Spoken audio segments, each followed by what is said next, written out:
Breland, when I see a guy as young as you that's doing something public and as public as running for governor, I sometimes wonder what put you in the position to make this decision at such a young age, and why are you running for governor?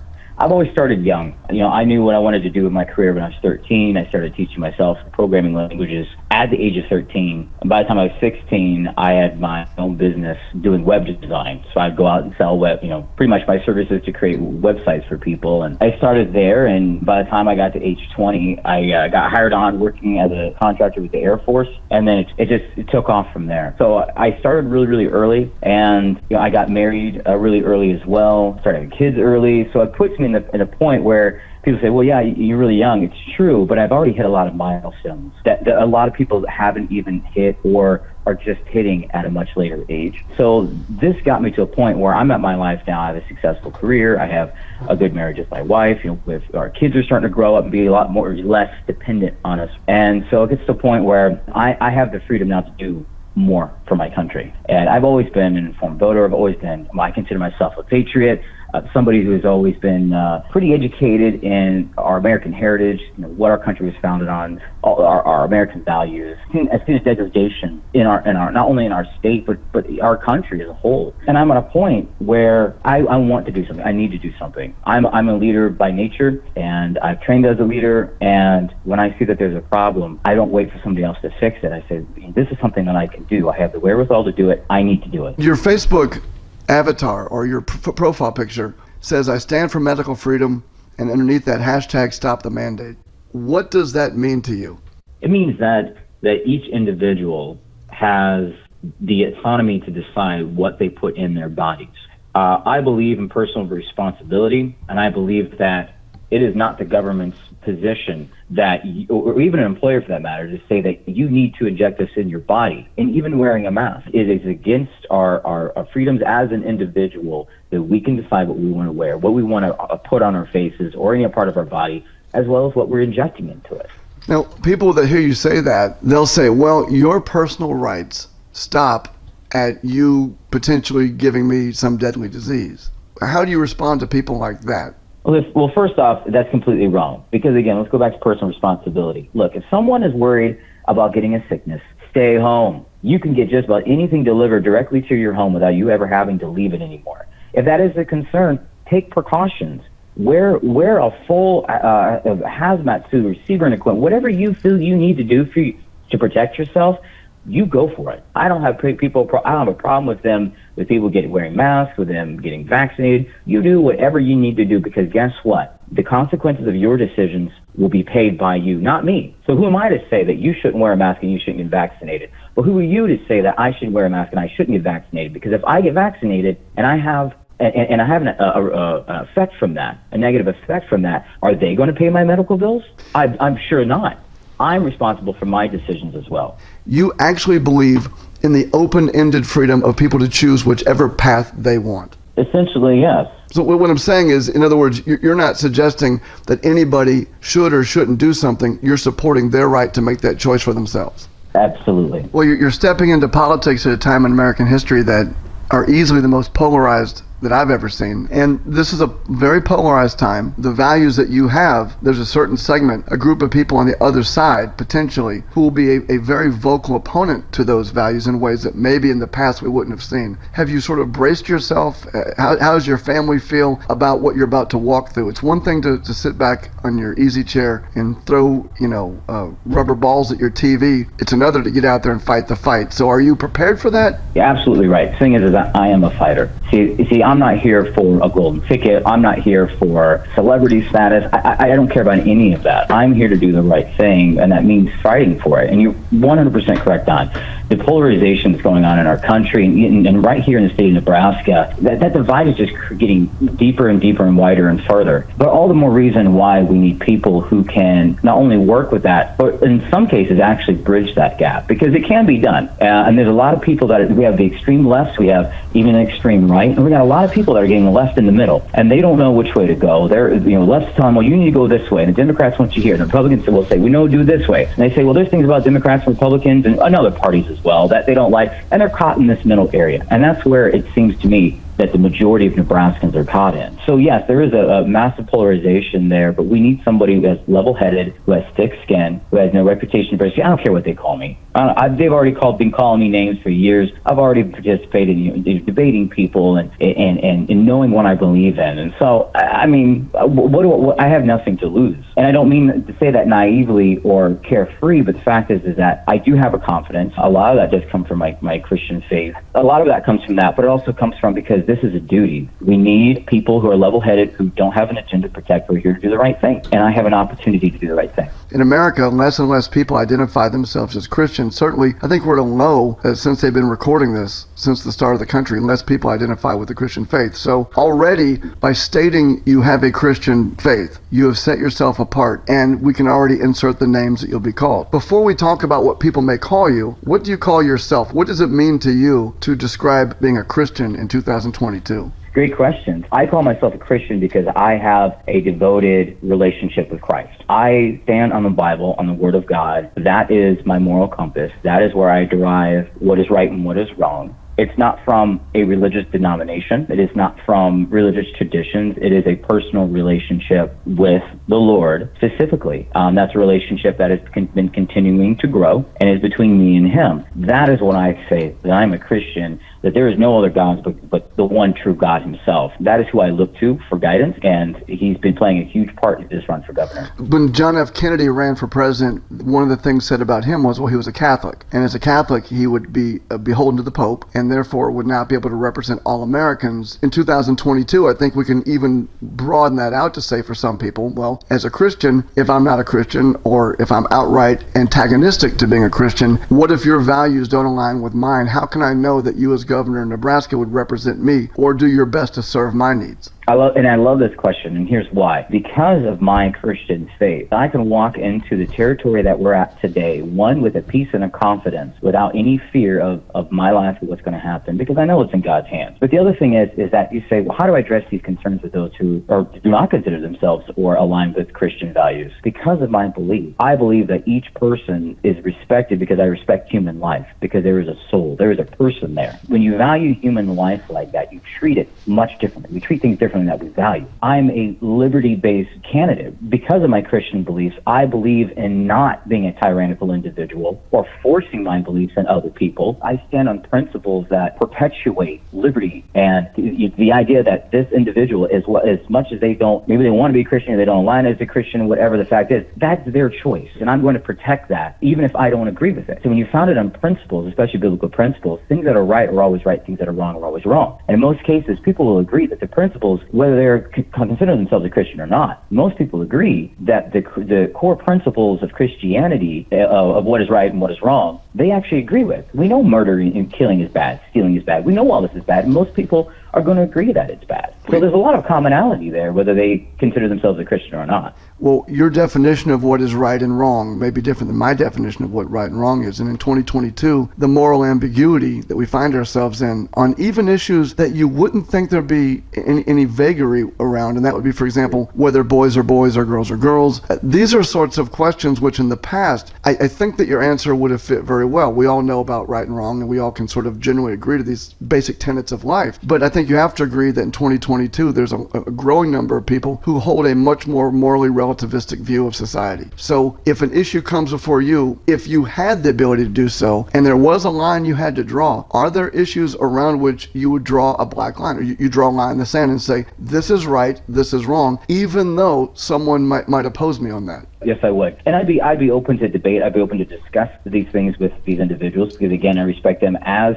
another human, as another especially elected official, if you want to consider, let's say, state legislators or whomever. We can have a discussion about that. But in the end, there are certain things that, yes, I draw a line around that I'm not going to compromise on these principles. Now, a lot of this also can be backed up not just with Christian belief, but with science itself. And that's also where I would come from. I would say, well, I believe, the Bible says this, and it's just boom, boom, boom. There's usually always a way to back it up with science as well. And we got to understand that this whole, say, the gender thing, we got to understand that there's a certain agenda that's pushing this. It's not even a matter of, well, this makes sense, this is what's right, this is what's wrong. It's we know it doesn't make sense, and we want you to believe something that doesn't make sense. So I think in most cases, we'd be able to find that we can sway people even without having to just say, well, this is what the Bible says and my Christian beliefs are, and just tough toenails. There's a lot of noise about issues that are going to be big in other states, but in Nebraska, what sort of issues are here? Because when I talk to folks around Nebraska, I'll be honest, I don't get a lot of people talking about gender issues and racial issues. What do you see in Nebraska that's the big hot button issues that mean something to you? The low-hanging fruit, of course, is taxes, property taxes. We all know that it's abysmal with what we got. We don't need to hammer a dead horse here. We know this is a problem. That is a foundation of a lot of other problems that we're seeing in the economy. One is lack of growth, not only of people, but of businesses. We need to be able to grow our business. We need to grow our infrastructure. We need to be able to obviously retain individuals, and there are many ways that we can accomplish that. We have many holes. I see a lot of holes in the boat right now, and we can't just patch one and call it good. We really need to start hammering, fixing them, filling them, so that we're going to not only stay afloat, but we can start thriving as a state. And we're very financially stable, which is great, but I believe we're financially stable because for the wrong reasons. One of the issues we have with corporate or bringing in the larger businesses is because we don't have a ready infrastructure. This can take a couple of years to get roads, get data lines, electrical lines, get all this infrastructure set up for them, and they don't want to wait 2 years. And then on top of that, they have to wait another year and a half to build their structure. If we can have a ready infrastructure or start repurposing potentially some of the other infrastructure that we have, like for example, I think Dana College there in Blair could be turned into a business campus. But these are just examples that we could look at to say, how can we get this ready so we can start bringing in more businesses into our state? What are the questions that people who may even know you personally ask you about your campaign or issues that they're saying mean something to them? One would be what's going on in our schools, the sex ed standards and CRT, critical race theory. That's one of the major concerns. Property taxes is a big concern. Those are the top two. The next would be a bit more of the business perspective, and that is retaining people, the younger generation, my generation, technically, the 18 to 34-year-olds. So that I fall within that. How do we retain people like this? How do we increase our workforce? These are the most common issues that I'm hearing. So are white people racist simply because they're white? No, absolutely not. Okay. Is racism solely the purview of white people? Can anyone else be racist? Yes, they can. Okay. And when it comes to sex ed, I know that's definitely a hot button issue, not just, it's in every town, it's in every county, it's everywhere across the country. Where do you stand on the sorts of educational, the curriculum that you see that's proposed? If you look at the state standards, which in Blair, for example, they have not adopted, but you can see for yourself, anyone can go to the state's website and look at this. Have you looked at the standards, and how do you feel about what the state proposes that kids be taught as early as kindergarten? Well, I have actually seen the standards, and especially considering the sex education, it's not only inappropriate. Inappropriate is a light way to put it. I believe it's pedophilic grooming. It is so far beyond inappropriate that it should have never been put pen to paper, ever. And the commissioner even said this. He even said that. He's like, well, we knew Nebraskans weren't going to like this, but we wanted to begin the conversation. And I'm saying, no, that conversation doesn't need to be had at all. Schools need to focus on valuable curriculum, valuable basic education. We need to forget this whole sex ed stuff, and let's start bringing in more trade education. Let's get introduction into trades, start getting core fundamental education in there for our schools so that we prepare our children, the next generation, to be able to be productive members of society. Are there any steps you can take as governor on day one to satisfy both your belief and what you think is right or wrong for the children of Nebraska? Is there anything the governor can do to make some changes? I know some people have said, they say, well, Governor DeSantis in Florida, he signed an EO and just wiped out CRT essentially. But Nebraska is not Florida. We're set up differently. We have a different governmental parameters around our government officials. We have a state school board that we have to work with. The first thing I think is going to be influence. Influence and budgeting are be probably the two biggest tools that I'll have as a governor. I can't just sign an executive order that says, no, these sex ed standards don't need to be here. But I think the greatest thing I'll be able to do is to take a quote from Ronald Reagan that says, the greatest leader is not necessarily one who does great things, but gets the people to do great things. And as a governor, we have local school boards, we have state school board. All of these are elected individuals. And so as governor, I want to work with Nebraskans to ensure that we're electing the right people, whether that be help a vetting process, whatever I can do. I want to get in there and get involved and help them make sure we're electing the right people in. Now, ultimately, I'd love to see the State Board of Education dissolve because I believe it's redundancy and bloating, but that would take a legislative measure. So it's kind of a moot point in terms of your question. So we've talked about your foundational beliefs. We've talked about some of the things that you think that are important in Nebraska, and we've talked about some hot button issues around the country, and we could go more. We could talk about all sorts. We could bring this down into the minutia of whether or not you think Joe Rogan should be canceled. We could do that. But what I'd really like to know is what are two positive things, without sarcasm, the last two Democrat presidents have done while in office? I'm going to say Biden and Obama. What are two positive things that they did that you approved of? The one thing I have liked that Biden is he's starting to put more I don't know if it's him or his administration, but they're working with the beef industry. They've acknowledged that there's a monopoly there, and how much effort they put into it, I don't know yet. But I see that there is some effort coming from the federal administration in terms of breaking up that monopoly between the big four meat packers and processors. I like to see that because we really, really need that. That's a really big problem. I hear a lot from our ranchers that we have in Nebraska, and I'm really glad to see that they seem to be heeding, maybe even a little later than we'd like. I understand that, but I will give credit where credit's due, and I like that they push forward with that. In terms of, and everyone likes comparisons, who are a couple people that you would align yourself with? If someone said Breland is like this person, who are some folks you think that people would recognize that you're kind of in the same ballpark as, ideologically? I love that question. I think it's the first time I've been asked that in this entire campaign. I really like that. I would say, so recently, or currently now, I'd say Governor DeSantis, I'm a lot aligned with his, not only his mentality, but his focus and his passion, and he has a real fighting spirit. I would say him, as Rand Paul, I think is smart as a whip. He stands on principle. And I value his opinion very much. And then if you want to look into the past, I've always felt very aligned with George Washington, not only as a president, but also as a general of the Continental Army. I love what he stood for. I love his mentality, his perspective, and he is one of, if not the greatest president of all time, as well as one of the greatest military leaders. And I'm not partial. I've also looked at like Stonewall Jackson, the Confederate general. He was a very intelligent individual, a well-respected military leader, and I think that he has a good perspective, a very objective perspective, very down to earth, right? And that I would align with those, just to name a few. At the close, if someone's listening to this and the last thing they hear was what you're about to say, what would you want to say in the closing moments of this interview that I didn't already address with you? Gosh, you're gonna put me on the spot there, Don. You did well, and you asked some questions there that were different. I think what we need to ask a little bit more about is types of we need leadership in this state, and we need to stop looking at candidates as just saying, well, an elected official, but you're an elected leader. But what is our leadership skills? What is our abilities? How do we operate? What type of leader are we? There are different types of leaders out there, and that's really important because we have a void of good leaders in this country. We don't have enough, and we especially don't have enough in the political arena. So I think in asking somebody that, you say, well, how do you lead? For example, I'm a leader. I'm a delegative and a participative leader. That means that I believe, like what General George Patton says, don't tell a person how to do it, but you tell them what to do, and they will surprise you with their ingenuity. But also participative, like I mentioned earlier, that when it comes to the sex eds in our schools, we need to be there with the people. I have done that. I've been on the ground shoulder to shoulder with Nebraskans fighting the CRT CSE in the school board meetings, in the Douglas County Learning Community. I've been in the trenches. We need a leader who's going to leave their office,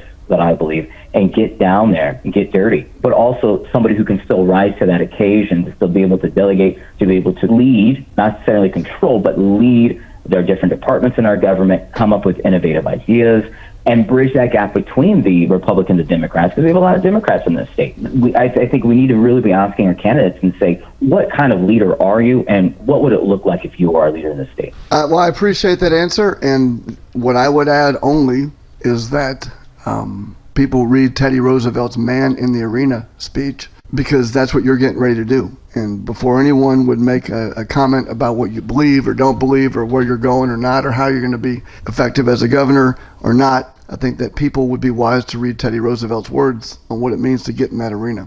And I know that you're getting ready to roll up your sleeves and do it. And I wish you all the best. And I thank you for your time. I really do. I thank you for your time coming on. I don't know how many of these interviews you've done, but it was an honor to talk with you, and I appreciate it. No, thank you, Don. It was an honor and pleasure to talk with you as well. And I hope we'll get to do it again in the future.